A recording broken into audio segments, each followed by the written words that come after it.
네, 안녕하세요. 2026년 첫 번째 영상은 292 M3 이야기인데요. 일단 이 구독자 여러분들 2026년 올 한 해 동안 뭐 돈 많이 버시는 것도 중요한데 요즘 보면 그 사회 분위기가 좀 많이 어둡잖아요. 근데 이거는 뭐 우리나라만 그런 건 아닌 것 같고 전 세계적으로 좀 많이 그런 것 같은데 워낙 그 이런저런 사건 사고들이 많다 보니까 요즘 드는 생각은 돈도 좋지만 그래도 그보다는 그 여러분들을 포함해서 가족 모두 건강한 또 그 어떤 불의의 사건 사고 아주 작은 사건 사고도 없는 것이 되게 중요하다라고 생각이 됩니다. 그래서 여러분들 모두 가족분들 모두 건강하게 잘 지내시는 그런 한 해 되시기를 기도하겠습니다. 부득이하게 좀 잘 보이지도 않는 밤에 영상을 찍는 거를 좀 양해를 부탁드릴게요.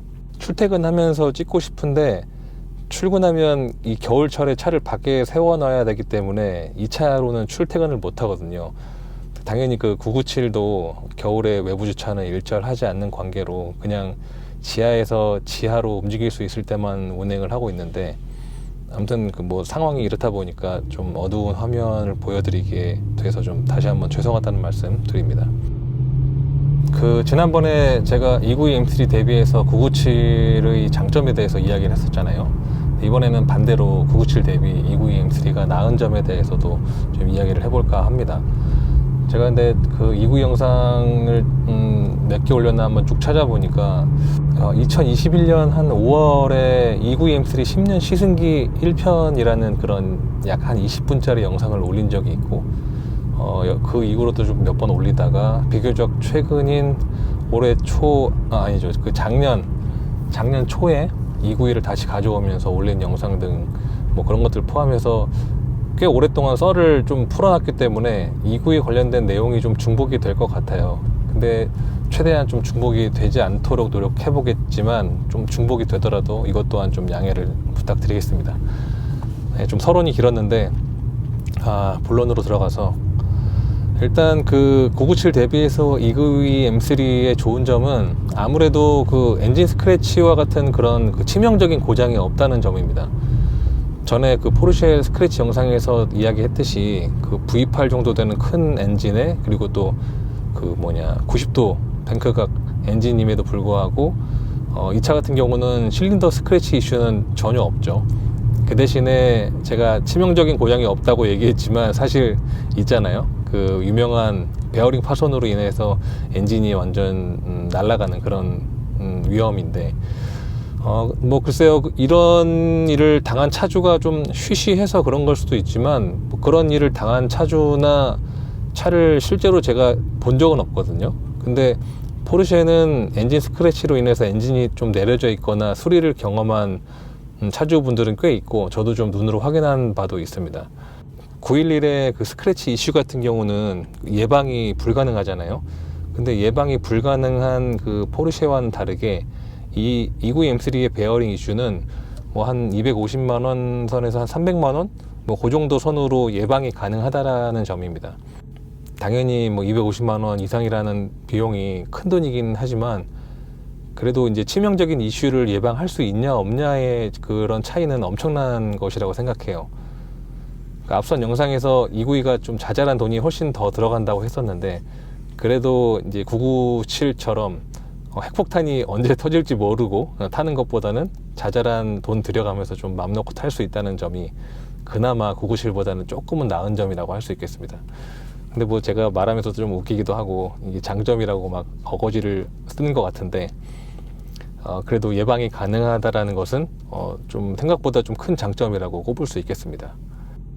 이제 다음으로는 997 대비해서 좋은 점은 이 트랜스미션을 꼽을 수 있는데요. 지금 이 차는 그 게트락 7단 습식 듀얼 클러치 미션이고 아시다시피 997도 7단 습식인데 제조사는 ZF죠. 그 기계적인 느낌, 뭐 그런 아날로그적인 느낌, 뭐 그렇게 전체적인 어떤 옛날 차 타는 것 같은 그 감성은 997이 전체적으로는 292보다는 나은데 이 미션만큼은 997보다는 292가 훨씬 나은 것 같습니다. 퍼포먼스는 조금 비슷한 것 같아요. 근데 이제 세대를 거듭하면서 991, 992로 넘어가면서는 이제 퍼포먼스는 확실히 포르쉐 쪽이 우위인데, 뭐 그 GYD부터는 ZF 8단이 들어가기 때문에 이제 이거는 더 이상 비교가 불가능한 점이긴 합니다.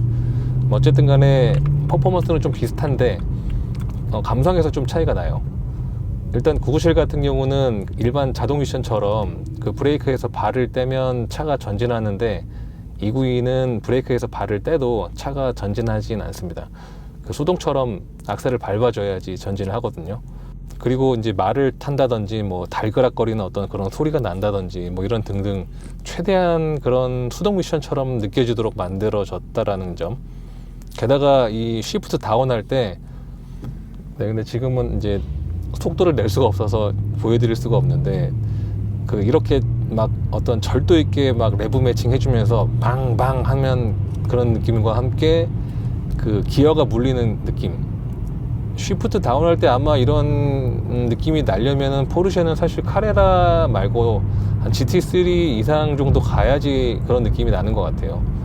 이 차가 뭐 설계될 때 처음 나온 게 한 2008년이니까 몇 년 전부터 이제 엔지니어들이 설계를 하기 시작했겠죠. 그 당시만 해도 이제 차에만 진짜 미쳐있던 그런 BMW 엔지니어들이 이 V8 자연흡기 엔진하고 완벽하게 어울리게끔 그 짜놓은 어떤 그런 로직, 이게 왜냐면 이 엔진이 아시다시피 V10에서 이제 두 이기통을 잘라가지고 만든 거잖아요. 근데 이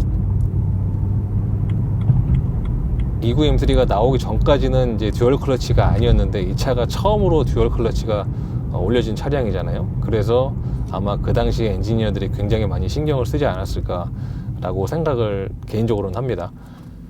그리고 이제 그 BMW 엔지니어들이 만들어 놓은 그런 어떤 그 미친 그런 로직을 정확하게 이해를 하고 또 구현을 해낸 이 게트락 사도 되게 미션을 잘 만드는 것 같고, 그래서 탄생한 이 7단 습식 듀얼 클러치는 어떻게 보면 29M3의 가치를 좀 올려주는데 큰 몫을 하는 것 같아요.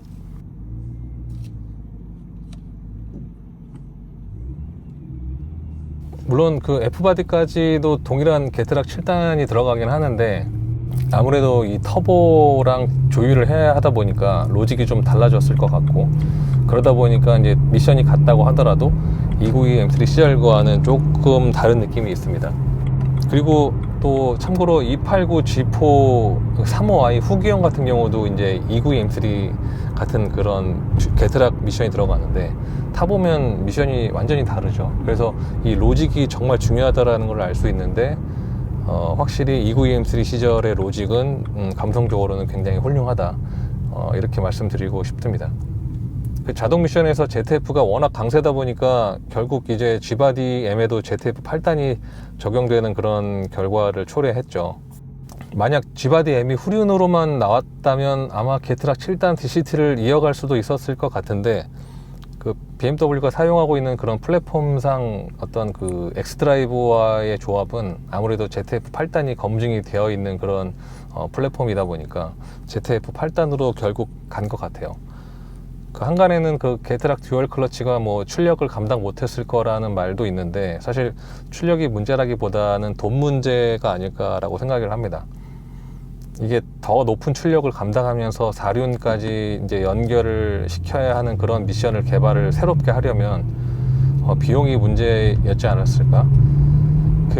왜냐하면 그 BMW도 전동화에 예산을 써야 하는데, 많이 팔리지도 않는 그 BMW M에 적용하려고 예산을 많이 들여서 그 X드라이브와 그 궁합이 잘 맞는 7단 듀얼 클러치를 개발하기보다는 그냥 조금 이제 욕 좀 먹더라도 자동 미션을 꼽은 게 아닌가. 물론 그 ZF 8단 너무 좋죠. 이 자동차 바닥에 있는 사람들도 M 시리즈의 ZF 8단 자동 미션 뭐 어떠냐 뭐 이렇게 말하는 분들이 좀 계시긴 한데, 솔직히 저도 이제 고백을 하자면 고객 면전 앞에서는 아우 뭐 ZF 8단 좋죠 라고 말을 하지만, 매니아들 입장에서는 좀 까놓고 얘기해서 지금 현재 현존하고 있는 고성능 차들은 죄다 그 듀얼 클러치인데 BMW M만 토크 컨버터라는 것은 조금 모양이 빠지는 것 같긴 합니다. 네, 다음으로는 사실 이게 가장 큰 장점이 아닌가 싶긴 해요. 아까 말씀드렸던 그 미션을 포함해서 292M3의 장점은 뭐니 해도 운전자를 흥분시킨다는 점이 아닐까라고 생각을 합니다. 기본적으로 뭐 997이나 292M3 같은 그런 차쟁이들이 좋아하는 약간 좀 연식이 된 차들은 굳이 뭐 과속을 하지 않고 천천히 다녀도 괜찮거든요. 차가 충분히 좋은데, 최근에 출시되고 있는 차들은 아무리 뭐 M이나 뭐 911이라고 해도 천천히 다니면 조금 심심하죠, 솔직히. 신형들은 그래서 좀 빡세게 타야지 그 진가를 알 수 있고, 와, 차 진짜 잘 만들었다 뭐 이런 얘기를 할 수 있는데, 그 빡세게라는 것이 그냥 직진해서 막 풀악셀 했다가 풀브레이킹 했다가 뭐 이렇게 하는 것이 아니라 최소 와인딩 정도는 돼야 하는데, 사실 그 와인딩도 제가 해보면 그래도 어느 정도 지켜야 하는 그런 선이 있기 때문에 서킷 주행보다는 한계점을 좀 낮게 잡아야 되거든요. 그래서 이제 신형들을 진짜 재밌게 타려면 마음껏 이제 서킷에서 막 돌려봐야 되는데, 사실 여건도 좀 안 되고 위험하기도 해서 실질적으로 좀 신차의 그런 진가를 알기는 굉장히 좀 힘든 그런 실정입니다. 천천히 다니면 심심한 이유가 뭐 그만큼 차가 좋아졌기 때문인데요. 차가 좋아졌다는 것은 주행에 있어서 차가 알아서 하는 부분이 많아지다 보니까 그만큼 이제 그 피드백이 많이 걸러지고, 또 그렇게 피드백이 필터링이 되다 보니까 다소 덜 직접적으로, 덜 직관적으로 느껴지고, 그러다 보니 자연스럽게 이제 운전자는 좀 심심하게 느낄 수밖에 없는 그런 이유라고 보시면 될 것 같습니다. 어쨌든 뭐 997이나 292M3 모두 피드백이 직관적이다 보니까 천천히 타도 좀 충분히 괜찮게 좋게 느껴지는데, 앞서 이야기했듯이 292는 997보다는 그래도 조금 운전자를 흥분시키는 그런 능력이 좀 있는 것 같아요. 근본적으로 이 차의 움직임 자체의 그런 피드백도 큰 역할을 하지만, 모르긴 몰라도 이 엔진 사운드가 이 피드백 못지않게 큰 역할을 하는 것 같습니다. 이 화면으로는 잘 전달이 안 될 것 같아서 좀 아쉽긴 한데, 이 사람이라는 게 청각이 굉장히 예민하잖아요. 그래서 그러다 보니까 이제 소리의 영향을 좀 많이 받는 편인데, 그 260M5에서 기통 두 개를 잘라서 만들었다고는 하는데, 사실 260M5랑 또 이 차는 엔진 성격이나 사운드가 꽤 많이 다르거든요. 그래서 개인적으로는 292M3가 조금 더 사운드 면에서는 이 스펙트럼이 좀 넓다고 그래야 되나요? 그래서 좀 더 날카롭기도 하고, 어쩔 때는 그래도 좀 중저음이기도 하고, 어떤 그런 것들이 260M5보다는 조금 더 나은 것 같아요. 260M5보다는 292M3가 조금은 더 제 취향인 것 같습니다. 어쨌든 뭐 개인적으로 엔진 사운드가 훌륭하지 않은 차들을 제가 이제 배기 튜닝 하는 거는 이해가 되는데, 292M3의 이렇게 어떤 훌륭한 엔진 사운드를 막 좀 덮을 정도로 배기 튜닝을 하는 분들은 조금 아쉽더라고요. 근데 292M3 타시는 분들의 거의 대부분의 분들은 V8 배기음이 너무 좋다, 막 최고다 하시면서 좀 좋아들 하시죠. 뭐 개인 취향이니까 뭐가 좋다 나쁘다 이렇게 말할 수는 없겠지만, 배기음 때문에 이런 사운드가 온전히 들리지 않는 그런 환경을 만든다는 것이 좀 개인적으로는 좀 안타깝다라고 좀 느껴집니다. 그렇다고 뭐 제가 그 배기음을 싫어하는 게 절대로 아닙니다. 저도 배기음 굉장히 좋아하고요. 그 GT3 같은 경우는 엔진이 또 뒤에 있다 보니까 엔진 사운드하고 배기음이 막 섞이는 그런 느낌도 굉장히 좋아하고, 당연히 그 페라리나 람보의 V12 배기음도 당연히 뭐 여러분들과 똑같이 좋아합니다. 특히 개인적으로는 그 드림카가 F430 스쿠데리아인데, 진짜 그 차는 뭐랄까, 그 앞서 얘기했던 뭐 GT3 아니면 뭐 페라리 람보의 V12 이런 차들은 영상으로만 봐서는 어떤 느낌일지 좀 약간은 막연하게 느껴지거든요. 근데 F430 스쿠데리아 영상들을 한번 찾아보면은 진짜 뭐 영상으로만 봐도 그 약간 그 허접함과 그 감성의 그 경계에서 아슬아슬하게 그 걸려있는 그런 느낌. 진짜 뭐 날 것 중에 날 것이라는 그런 배기음이나 엔진 사운드들 막 진짜 막 뭐랄까, 다른 차들은 그래도 소리치는 느낌이라고 한다면 그 F430 스쿠데리아는 진짜 뭐 소리치다 못해 막 그 절규하는 막 그런 느낌, 이런 것들이 영상으로 그대로 막 전해지거든요. 그래서 저는 그 차가 진짜 너무 타보고 싶긴 한데, 아무튼 뭐 저도 배기음 굉장히 좋아하지만 292 M3만큼은 유독 이런 FR 엔진 중에서 이런 엔진음을 내는 차가 별로 없다 보니까 이런 엔진음이 배기음에 묻히는 것은 바람직하지 않다라고 생각을 합니다. 그리고 이 사운드뿐만 아니라 앞서 말했듯이 운전할 때 피드백이 굉장히 정확하고 직관적이고 또 동시에 자연스럽습니다. 그리고 그런 느낌이 좀 헐렁한 것이 아니라 되게 쫀쫀하게 느껴지거든요. 997도 당연히 주행감이 좋아요. 훌륭하지만 997은 일단 스포츠카 범주에 들어가는 그런 어떤 되게 낮은 전고와 또 짧은 휠 베이스, 그리고 또 몸무게가 좀 가볍잖아요. 이렇게 기본적으로 좀 조건이 좋은 반면에 292 M3 같은 경우는 사실 차가 작지도 않잖아요. 그 원래는 뒷좌석까지 있는 그런 세단이 베이스인 그런 크고 무거운 차에 조건이 스포츠카에 비해서는 좋지 않은 그런 베이스인데도 이러한 그런 어떤 피드백을 준다는 점, 그리고 그 피드백이 굉장히 억지스럽지 않은 그런 자연스럽게 감성적으로 다가온다는 그런 점이 굉장한 그런 장점이라고 생각을 합니다. 근데 이제 한 가지 아셔야 할 것이, 제 차는 그 앞 그 쇼크 없어 보는 마운트부터 스프링 등등 해서 모든 부속이 신품이고, 이 차 지금 현재 마일리지도 이제 59,000km 정도 된 거고, 그리고 제가 그동안에 엔진 오일도 더러워지기 전에 교환하고, 뭐 스티어링 오일도 자주 교환하고, 그 무엇보다 그 지하 주차장에서만 주차하는 그런 등등, 그렇게 관리가 전체적으로 잘 된 차량이다 보니까 그 관리가 안 된 차보다는 유격이 좀 덜하기 때문에 여전히 그런 느낌을 느낄 수 있는 것이고요.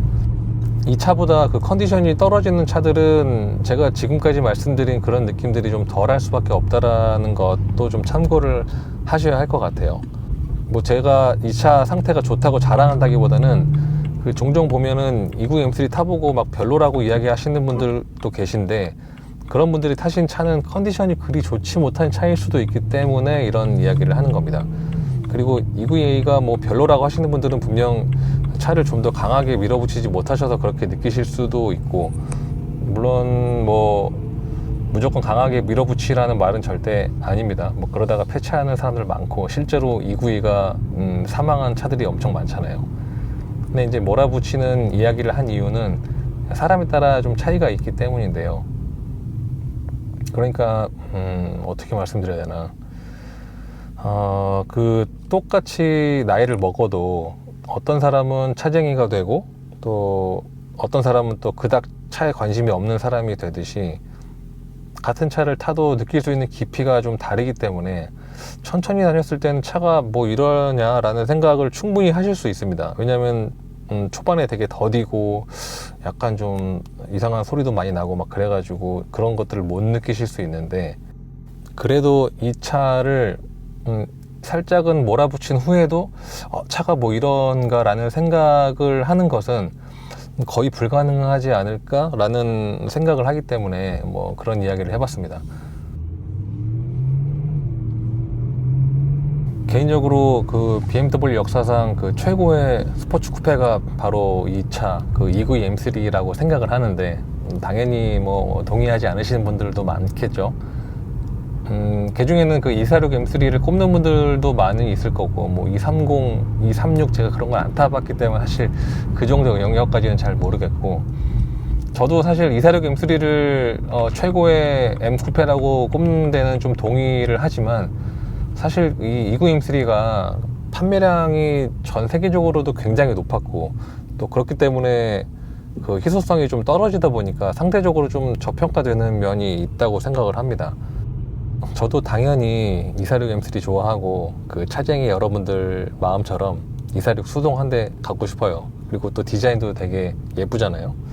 근데 292 M3도 사실 지금 봐도 되게 멋진 디자인이라고 생각을 하고, 246은 사실 지금 달리면 좀 솔직히 현역이라고 보기에는 조금 힘든데, 292는 지금 달려도 이제 부족하지 않는 그런 출력이나 어떤 이런 그 리스폰스, 운전할 때 감성, 그리고 실제적으로 객관적으로 이 뒤틀림 없는 그런 셰시나 이 서스펜션의 뭐 설계, 뭐 구조, 강성, 뭐 이런, 그리고 이 그 플렉시블 커플링 없이 그냥 디퍼런셜로 직결되는 그런 어떤 뭐랄까 이 M 디퍼런셜 이런 것들, 뭐 지금 타도 솔직히 지금 차들과 비교했을 때 충분히 그런 현역인 퍼포먼스가 나오잖아요, 이 차는. 그리고 무엇보다도 이 제가 늘 강조하는 이 마지막 오리지널 M 자연흡기, 그것도 이 차의 이 엔진이 그 올해의 엔진상 정말 많이 수상을 했었고, 그리고 BMW 역사상 유일무이한 그런 V8 자연흡기라는 점, 그리고 이제 그런 점을 포함해서 동시에 그 230, 또 236, 46 이렇게 이어지는 어떤 그 정말 양옆 좌우 살피지 않고 정말 앞만 보는 그런 그 순수하게 차에 미쳐서 그렇게 차를 설계하던 그런 BMW의 어떤 그 철학, 그리고 또 엔지니어링이 담겨 있는 마지막 그 이 코드네임의 오리지널 M 시리즈라는 어떤 그런 그 상징성, 뭐 너무 이렇게 말하다 보니까 이 차를 너무 띄워주는 것 같기도 하지만, 어쨌든 제가 말한 게 그래도 객관적으로는 어느 정도 맞는 부분이 많잖아요. 그래서 뭐 이러한 것들을 종합적으로 따져봤을 때 BMW M 스포츠 쿠페의 정점은 292 M3가 아닌가라고 좀 생각을 합니다. 글쎄요, 뭐 제가 사실 이 차로 좀 운전을 배우기도 했고 거의 이제 한 15년 동안 이 차를 경험을 하고 있다 보니까 정이 들어가지고 이제 더 좋게 느껴지는 것도 사실 있는 것 같아요. 플라시보도 되게 많이 좀 영향을 주는 것 같긴 한데, 만약에 제가 이제 246 M3를 10년 넘게 타왔다면 어쩌면 또 246 M3를 최고의 M이라고 꼽았을 수도 있겠죠.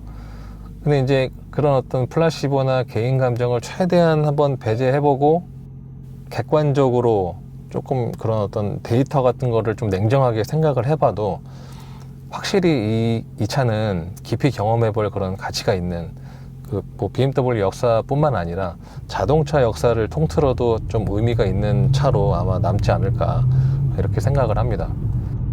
네, 이야기 하다 보니까 말이 좀 길어진 것 같긴 한데, 글쎄요, 뭐 이상으로 292 M3 10년 시승기 2편은 뭐 마치도록 하겠습니다. 아마 292 M3에 대한 이야기는 이 차에 뭘 하지 않는 이상 영상을 올릴 일은 없을 것 같은데, 그리고 뭐 이 차에 이제 더 이상 할 것도 없거든요. 그래서 292 M3 이야기는 당분간 할 일은 없을 것 같아요. 제가 292 M3 10년 시승기 3편은 제가 한 15년 탔으니까 한 15년 정도 후에 저희 그 딸한테 한번 찍어보라고 해야겠습니다. 네, 그럼 이번 영상 조금 길었는데 끝까지 봐주셔서 감사하고, 늘 말씀드리지만 제가 염치 없어서 구독은 말씀 못 드리겠고, 그래도 좋아요라도 좀 많이 눌러주시면 감사하겠습니다. 그리고 이제 올해부터는 자동차 이야기만 하려니까 이제 제가 자주 업로드 하기가 좀 힘들어요. 더 이상 이제 할 얘기도 없고, 제가 막 신차를 사는 것도 아니고 하기 때문에. 그래서 이제 올해부터는 뭐 약간 여행이라든지 이런 뭐 잡다한 이야기들도 좀 하나둘씩 좀 해보려고 합니다. 네. 그래서 갑자기 이놈이 이상한 이야기 하더라도 좀 양해를 부탁드리고, 네, 좀 더욱 좋아요도 많이 눌러주시면 감사하겠습니다. 네, 그러면 이제 오늘 영상은 여기서 마치도록 하고요. 또 다음 영상에서 뵙도록 하겠습니다. 감사합니다.